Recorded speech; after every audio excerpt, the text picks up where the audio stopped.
Steven here from Recreational Power Sports, coming at you with another MirroCraft. This is the 3654, so it's a 14-foot false floor. Very, very popular boat. Currently we have this packaged with a Warrior trailer and a 15 horsepower manual short shaft Mercury. At the outside of the boat you can see it's got the blue exterior paint job. It's fully riveted, and like I said, it's 14 feet overall. So on the inside you can tell here we got like a little casting platform / landing platform with storage underneath. We got the front bench seats, and as you can see we got the false floor here. It's all one piece.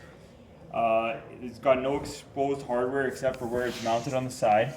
There's foam filled underneath each rib so that your wallet, your tackle, and all that stuff can't fall underneath the seat, but water and sands and silts can still drain under.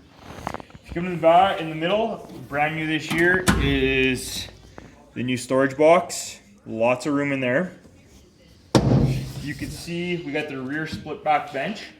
Very, very popular. You can sit on either side to steer your motor, control your motor. You could add seats, and there is flotation underneath it. So it is very versatile, a lot of different options. You can see here we got the 15-inch transom. So with that 15-inch transom, we got to have a specific engine on there. It's got to be a 15-inch transom or a short leg on there. If you come around to the opposite side here, you can see that we have the wet box, which is essentially a live well, but you got to manually fill it. So you could use it as a cooler, or you can manually fill it with water and use it as a bait box, live well, whatever you so choose. If you have any more questions, please check us out at recreationalpowersports.com.